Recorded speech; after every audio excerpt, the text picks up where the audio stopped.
കർത്താവായ യേശുക്രിസ്തുവിന്റെ നാമം വാഴ്ത്തപ്പെടുമാറാകട്ടെ. ഇന്ന് വിശുദ്ധ നോമ്പിന്റെ 11-ാം ദിനം. വചനത്തിലും പ്രാർത്ഥനയിലും അടിയുറച്ചു നിന്ന് ഈ നോമ്പുകാലം വിശുദ്ധയും ദൈവത്തോട് അടുക്കുവാൻ നമുക്ക് ഏവർക്കും ഇടയാകട്ടെ എന്ന് പ്രാർത്ഥിച്ചു. ഇന്നത്തെ അല്പസമയത്തെ ചിന്തയ്ക്കായി തെരഞ്ഞെടുത്തിരിക്കുന്ന വേദഭാഗം വിശുദ്ധ മർക്കോസ് എഴുതിയ സുവിശേഷം 1-ാം അധ്യായം 21 മുതൽ 28 വരെയുള്ള വാക്യങ്ങളാണ്. ഈ തിരുവചനങ്ങളെ ആധാരമാക്കി ഇന്ന് സഭയായി ചിന്തിക്കുന്ന ചിന്താവിഷയം ക്രിസ്തുവിന്റെ ആധികാരികത എന്നതാണ്. 21 മുതലുള്ള വാക്യങ്ങളുടെ പശ്ചാത്തലം ഇപ്രകാരമാണ്. കർത്താവായ യേശു ക്രിസ്തു ശബത്ത് നാളിൽ പള്ളിയിൽ ഉപദേശിപ്പാൻ ചെല്ലുന്നതും അശുദ്ധാത്മാവ് ബാധിച്ച മനുഷ്യനെ സൗഖ്യമാക്കുന്നു. ഇവിടെ കർത്താവിന്റെ ഉപദേശത്തിന്റെ പ്രത്യേകത എപ്രകാരം ഉള്ളതായിരുന്നു? അത് കേവലം ശാസ്ത്രിമാർ പറയുന്നത് പോലെയോ അല്ല, മറിച്ച് വളരെ അധികാരത്തോടുള്ളതാണ്. എന്താണ് കർത്താവിന്റെ അധികാരത്തിന്റെ പ്രത്യേകത? അത് പിതാവിൽ നിന്ന് പുത്രന് ലഭ്യമായ അധികാരമാണ്. കേവലം ഒരു രാത്രി കൊണ്ട് പുത്രനെ തേടി വന്നതല്ല, മറിച്ചോ പുത്രന്റെ ജനനത്തിന് മുന്നേ നിശ്ചയിക്കപ്പെട്ടിട്ടുള്ളതാണ്.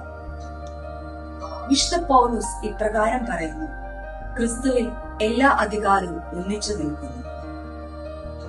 എപ്രകാരമാണ് ക്രിസ്തുവിന്റെ അധികാരം? അത് നമ്മുടെ പാപങ്ങളെ മോചിപ്പാനുള്ളതായിരുന്നു. ദൈവത്തിന്റെ മക്കൾ ആരാണെന്ന് നിശ്ചയിക്കാനുള്ളതായിരുന്നു. തന്റെ കുഞ്ഞാടുകൾക്ക് വേണ്ടി ജീവൻ ബലിയർപ്പിച്ചു. നമുക്ക് വേണ്ടി പിതാവിന്റെ ഹിതപ്രകാരം പുത്രൻ തന്റെ ജീവിതം ബലിയർപ്പിച്ചപ്പോൾ നാം എന്ത് പകരം നൽകും?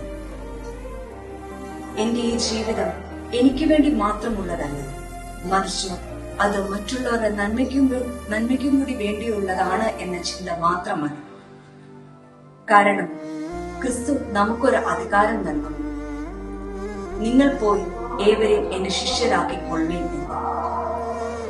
മറ്റുള്ളവരുടെ പാപങ്ങൾ നാം ക്ഷമിക്കുവാൻ തയ്യാറാണെങ്കിൽ, മറ്റുള്ളവരെ നമ്മെ തന്നെ കാണുവാൻ നാം തയ്യാറാണെങ്കിൽ ക്രിസ്തുവിന്റെ അനുയായികൾ ആകുവാണ് നാം.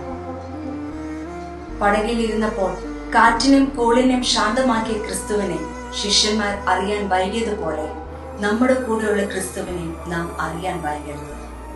ഈ നോമ്പുകാലം നമ്മുടെ ഉൾക്കണ്ണ് തുറന്ന് മറ്റുള്ളവരെ നമ്മെ തന്നെ കാണുവാനും കർത്താവ് നമ്മെ ഏൽപ്പിച്ച അധികാരം നാം ക്രിസ്തീയ വിശ്വാസത്തിലും പ്രാർത്ഥനയിലും അടിയുറച്ച് ചെയ്യുവാണെങ്കിൽ ഈ നോമ്പുകാലം വിശുദ്ധിയിൽ നാം മുന്നോട്ട് പോവുകയാണ്. അതിന് ഏവരെയും ദൈവം സഹായിക്കട്ടെ എന്ന് പ്രാർത്ഥിച്ചുകൊള്ളുന്നു. ദൈവം നമ്മെ ഏവരെയും അനുഗ്രഹിക്കട്ടെ.